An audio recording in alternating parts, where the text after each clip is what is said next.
Who is the leader of the New Orleans Pelicans? Doesn't matter. Should it matter? I got people with me that's going to tell you one way or another.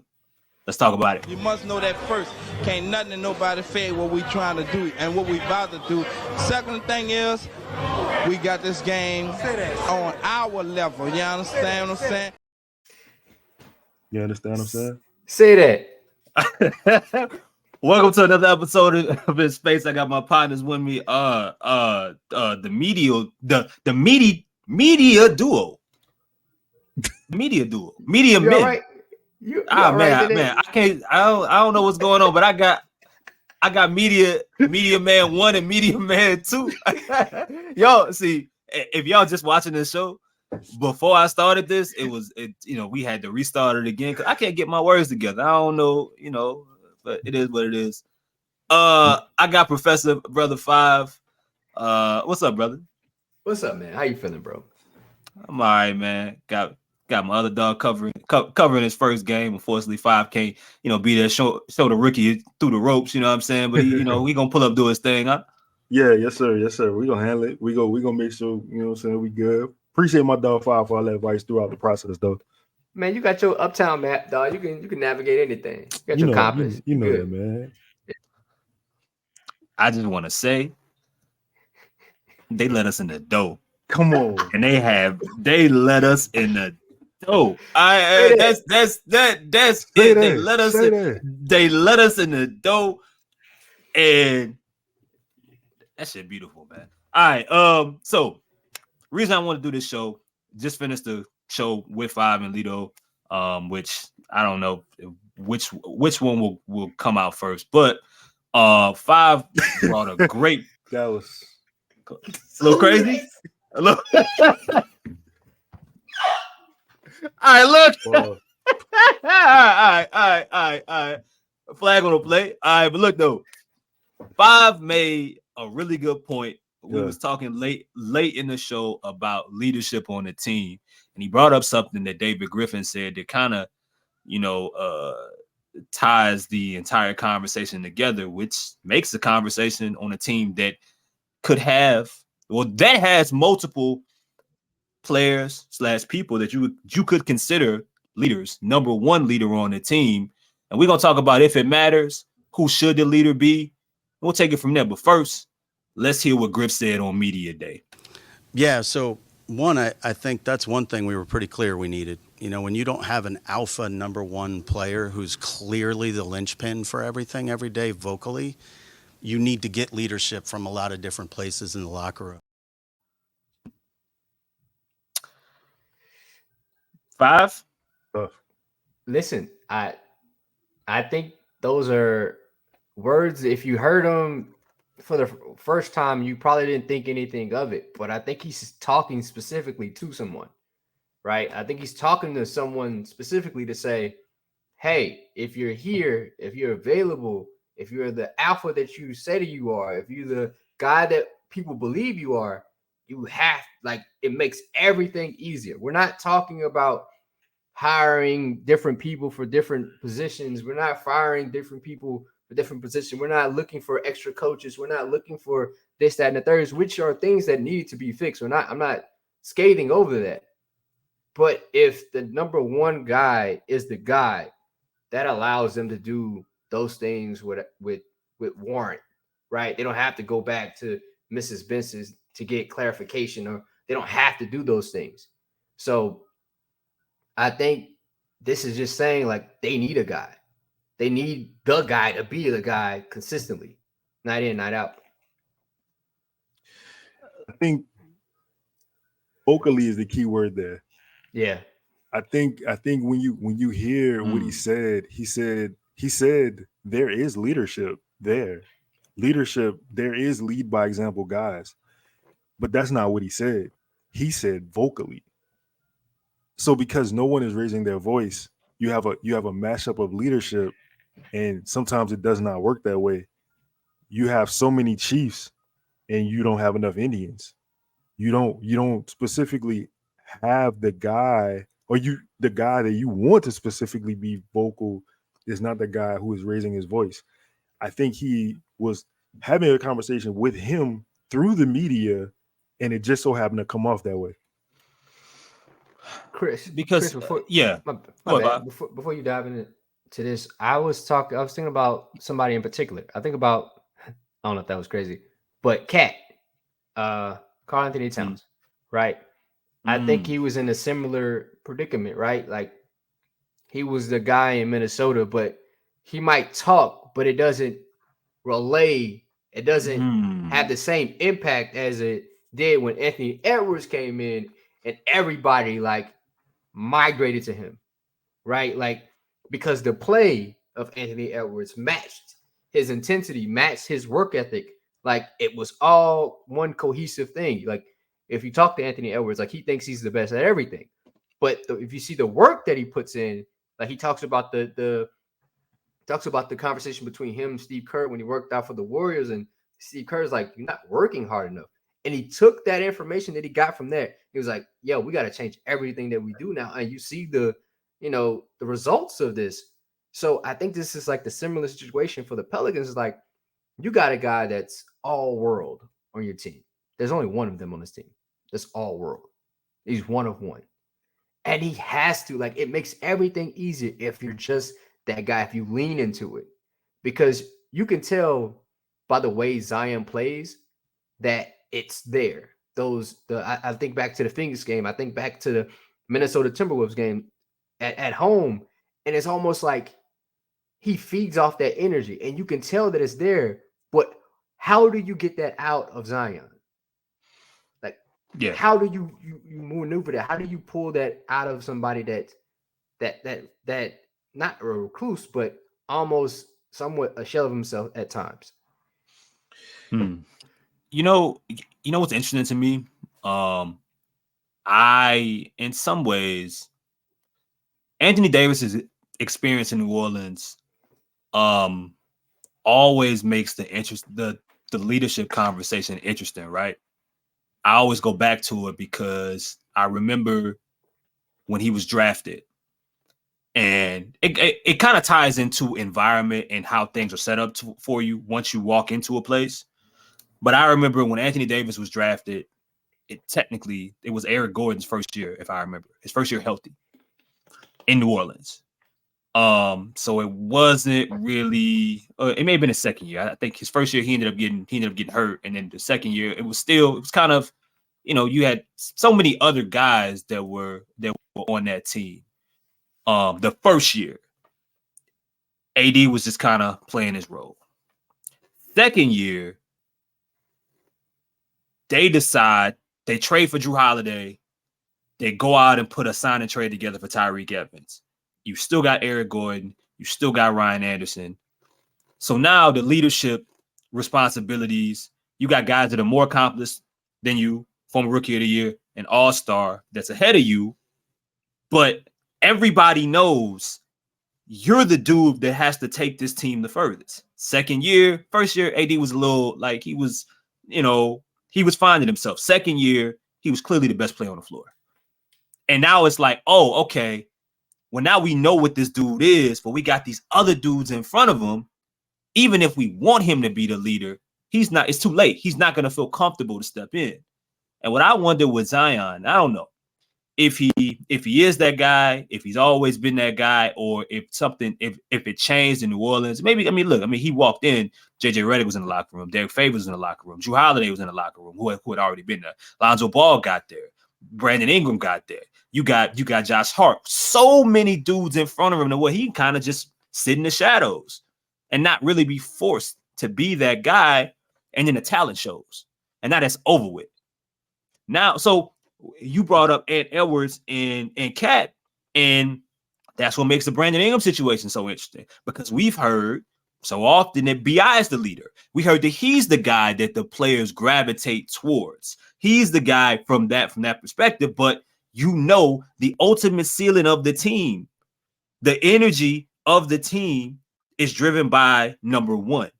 It's such an interesting development because I almost wonder if it's too late to ask that of him if we're talking from a vocal, from a vocal perspective. So are you You can't have it both ways. Are you great or are you not great? You tell me you want to be one of the best players of all time.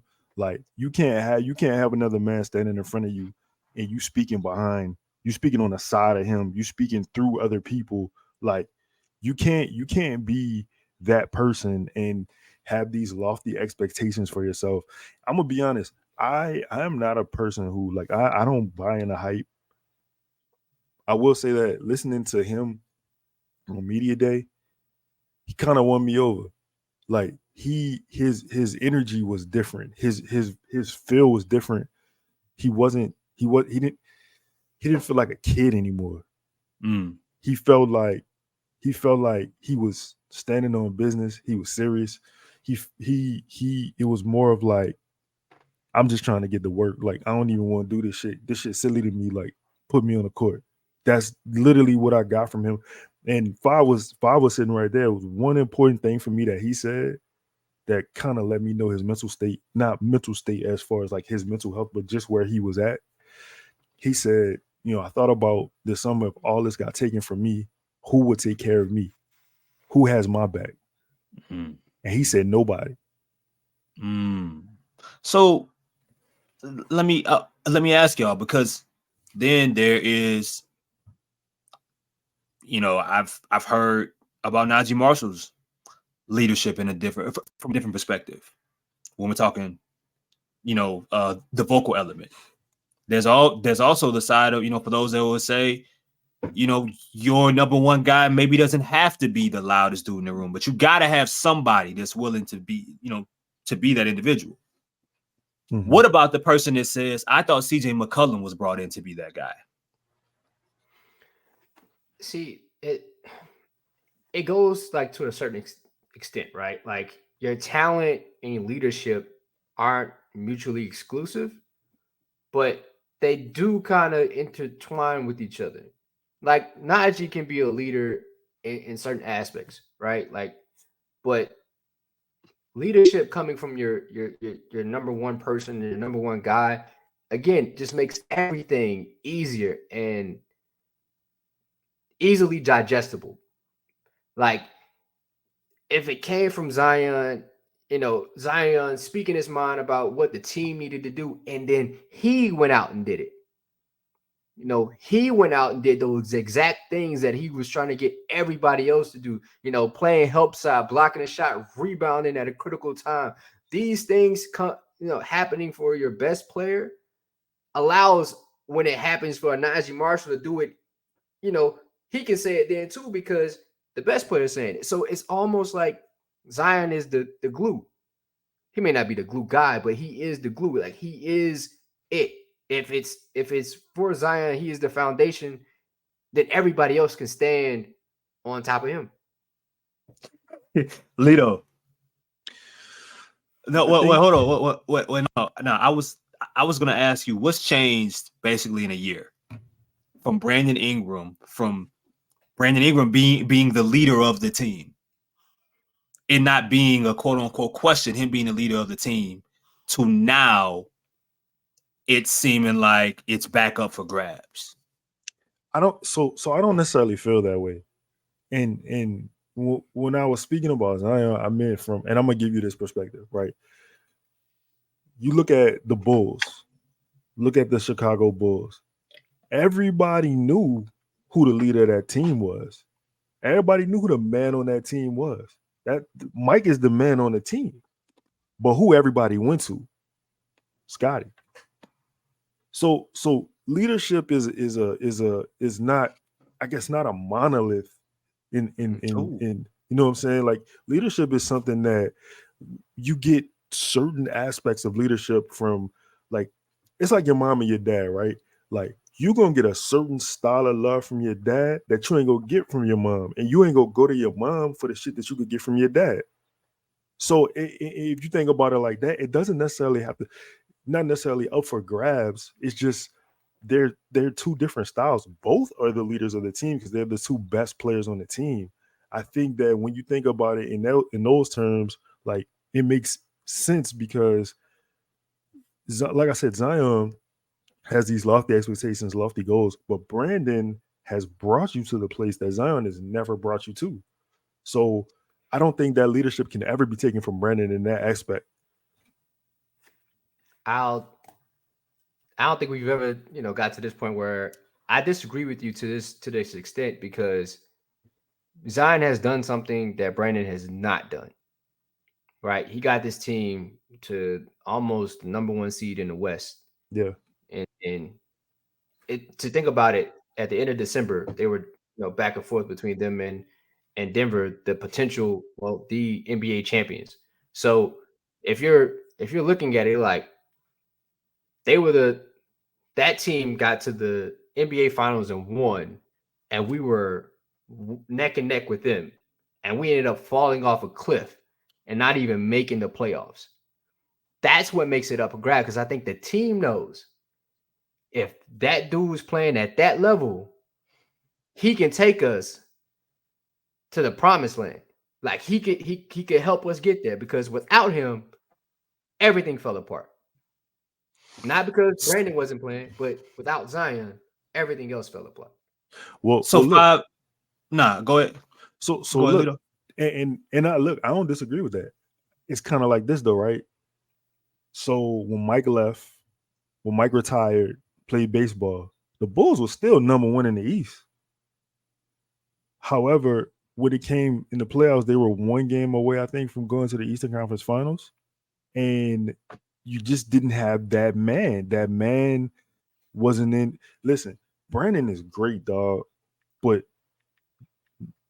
there's not an answer for Zion. There's not there. He's a puzzle that you can't figure out. So it's just certain places that Brandon can take him that it might just plateau out, where Zion can get you to a zenith, if you will. So I agree with you. But what I'm hearing a lot of right now is just Zion being available, because we know when he's available what he can do. But I'm not hearing him being available and changing his and being more of a leader. Is it simply him being available, or him also tapping into a different side mentally when it comes to his team? Because we keep it a buck, and you know what's crazy? We inch around this subject a lot out of respect for Zion and the folks, but let's call it what it is. We'll keep 100. It's not a secret, and we've heard things about Zion kind of doing his own thing sometimes, him lacking maturity in a lot of different situations. His not saying he doesn't have a relationship with his teammates, but it's something that he can improve on, right? So my question is, on one end, we talk so much about availability, but let's say he plays 60 games and he's the same level talent that we expect him to be, but he still kind of sits in the shadows and still is kind of to himself and leaves the responsibility of some of the other elements of leadership to others that have done it in the past, whether it be Larry, whether it be CJ, whether it be Brandon. Can this team succeed in that element?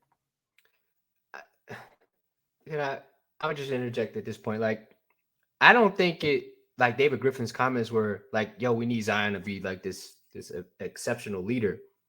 It's just, I think he's saying it makes it so much easier if it's him. Mm-hmm. If it's him doing this. And I think if he plays up to, let's say, 65 games, that allows him to learn how to be a leader on the court, which will probably help him off the court, because then he'll have been spending time with his teammates playing basketball, the things that he likes to do.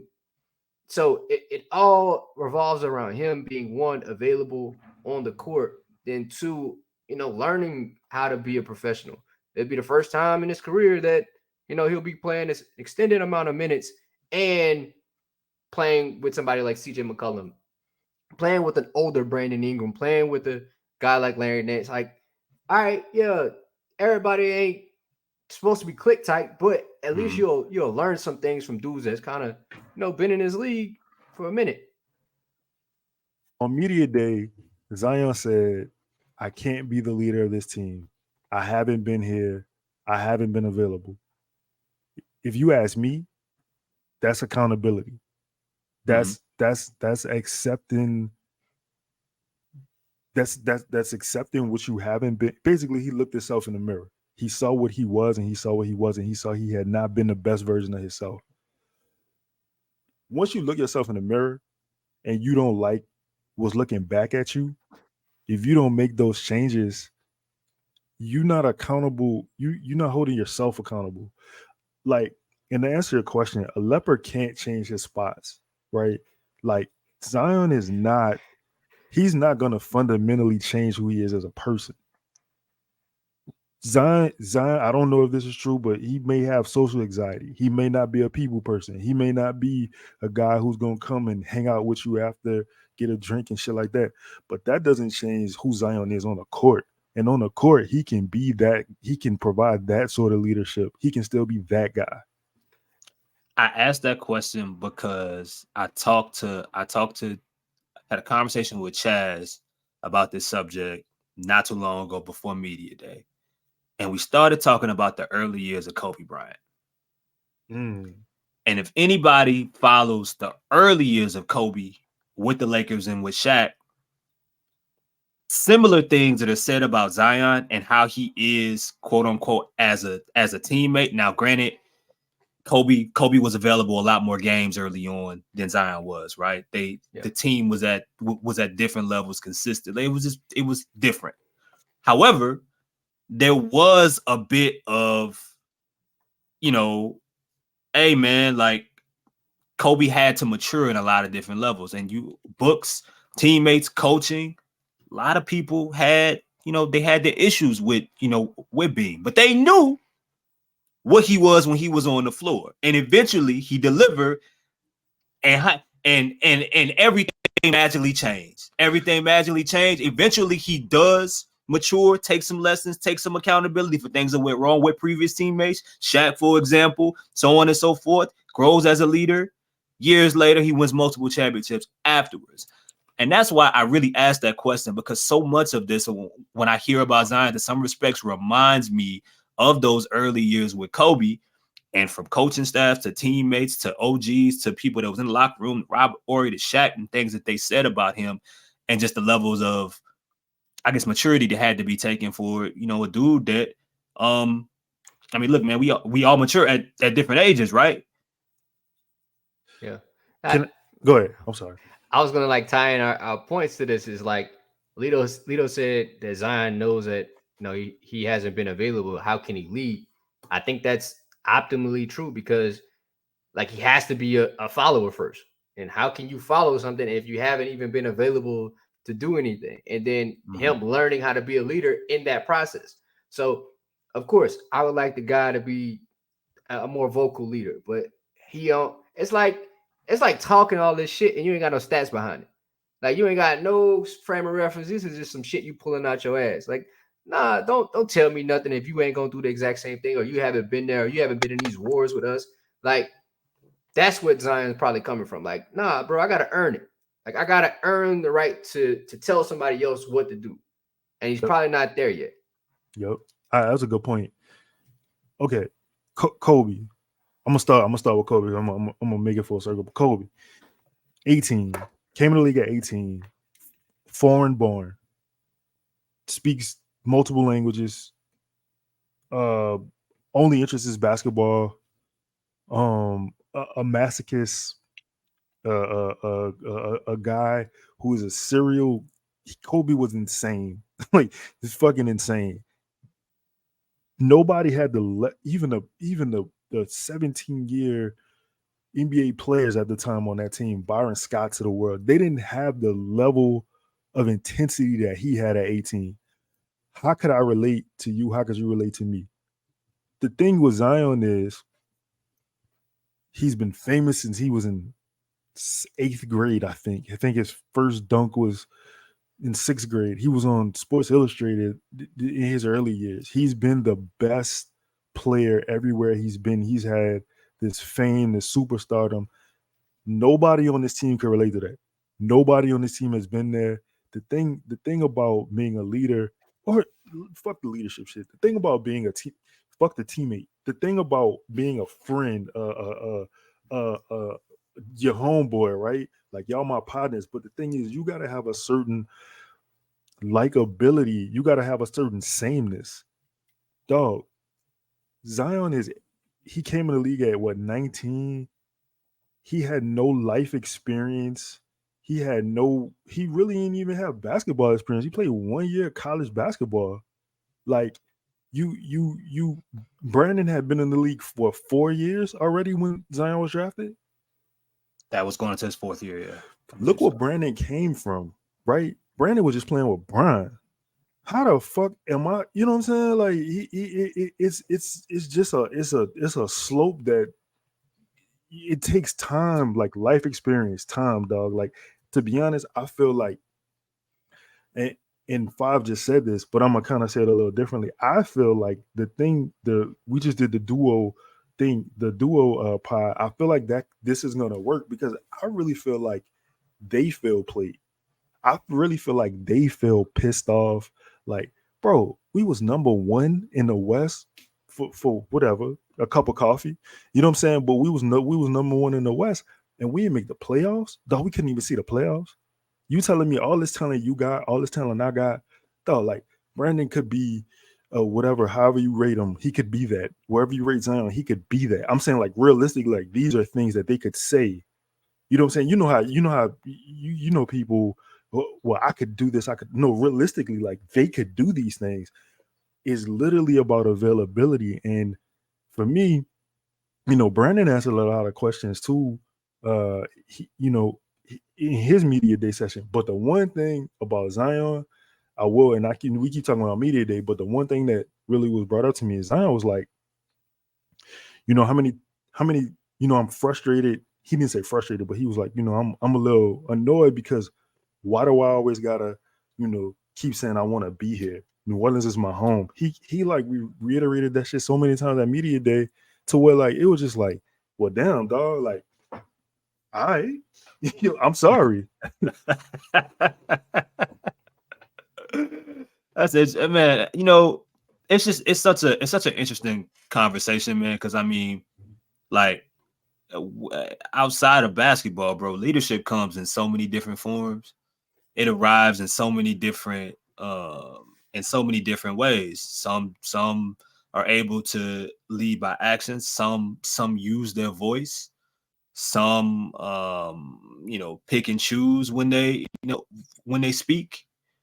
But I think with this team, it's very interesting because the more people that you talk to, they don't say it 100%, but it feels like it points at number 1.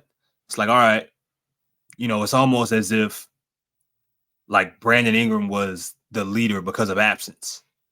It's like, this team wasn't made for me. This team wasn't created based off of my strengths. It was based off of this guy's.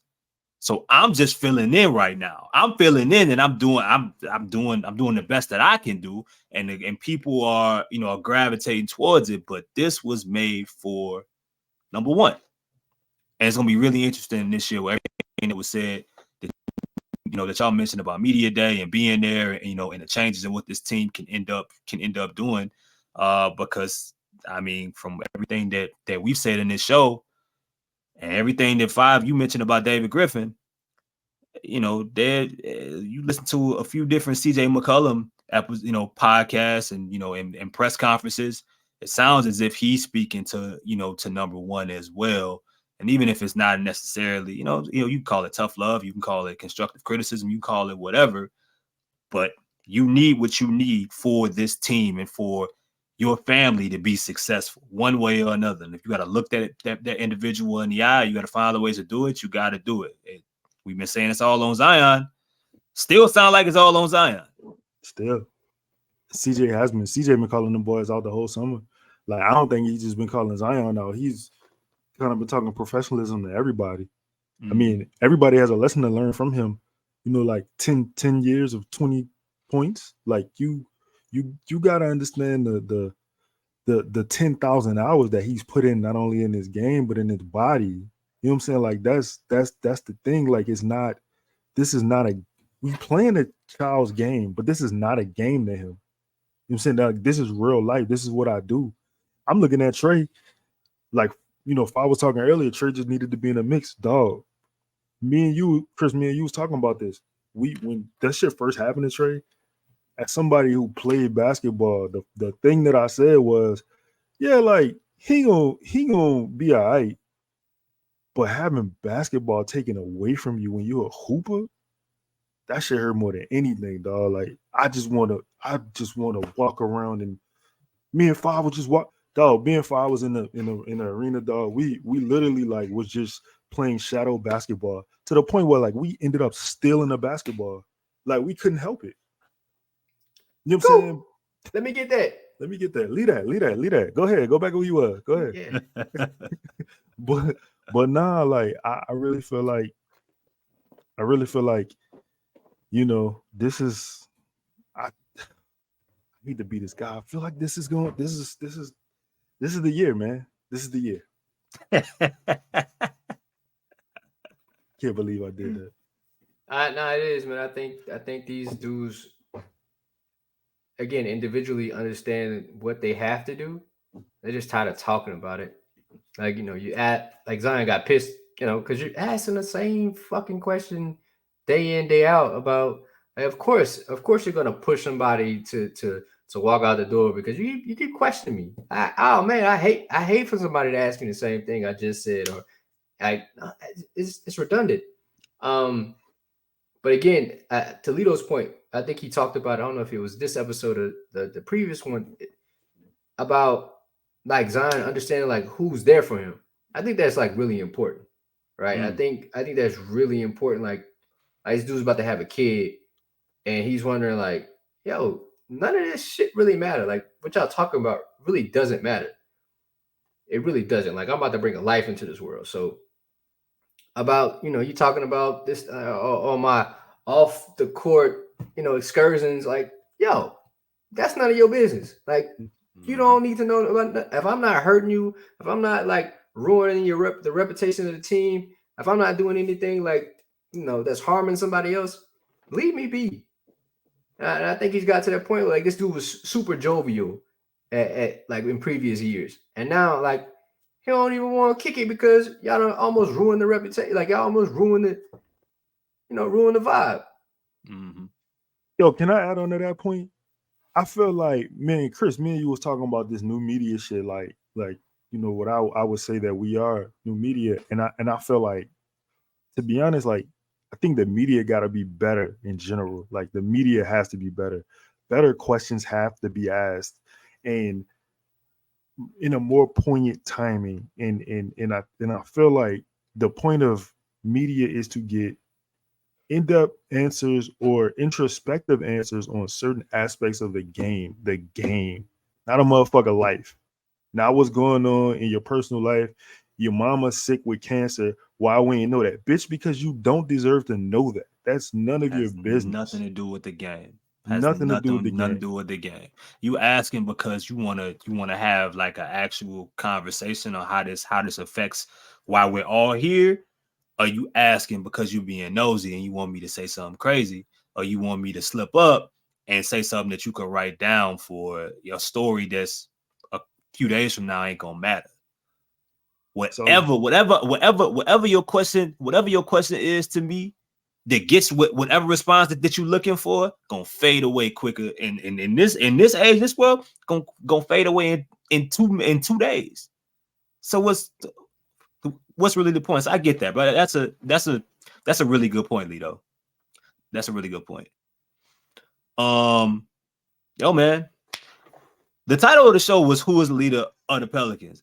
I don't think we really gave an answer, but that's kind of where the team is at right now. And another part of what makes this season so interesting, will it end up mattering? Who's it's gonna be? Who steps up? I know that they have / will have multiple leaders in different situations. All teams do. All winning teams have multiple guys. They have leadership.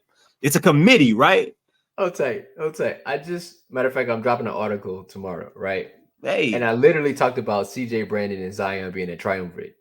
Like literally, that is the verb, that is the noun that I use. Like they're a triumvirate. Like they are a Scott's good. It's three-headed monster. That's creases. Like these guys, like they have to be the guys. Like they have to lead this team in all aspects of professionalism, basketball, high IQ, gamesmanship. Like they have to lead this team as a unit. hey, man. Anytime the body overcompensates, something else breaks or tears. And it's the same for a team. The same for a team. Anytime a key component is missing, somebody else has to, more time than not, step up. And everybody ain't capable of, you said earlier, Lito, that there's no answer for Zion. Nobody can replicate, or you can as a group make up for what he brings. People start overcompensating, and it tears and breaks down the next individual. That just is what it is. One way or another, no matter what the answer to this question is, it's gonna start with multiple people being available for lots and lots and lots of games for us to even know what the hell this matters. Because there could be a situation where they do play more games and they still not win. We don't know, but we can only find out they're on the floor. For 5, for Lito, I appreciate y'all. We gonna hear from the bill collector. Shout out to Birdsall. Shout out to DraftKings Sportsbook. Shout out to Jägermeister. We gonna hear again from DraftKings, and I'll get y'all out of here. Appreciate y'all. NBA fans, the wait is over. Basketball's back, and DraftKings Sportsbook, an official sports betting partner of the NBA, is celebrating with an unbeatable offer. New customers can score $200 instantly in bonus bets for throwing down $5 on the NBA. Win or lose, it doesn't matter. You'll start the season with an instant dub. Basketball's more fun when you're in on the action. Download the DraftKings Sportsbook app now and use code BOOT. New customers can get $200 in bonus bets instantly for betting just $5. Only on DraftKings Sportsbook with code BOOT. The crown is yours.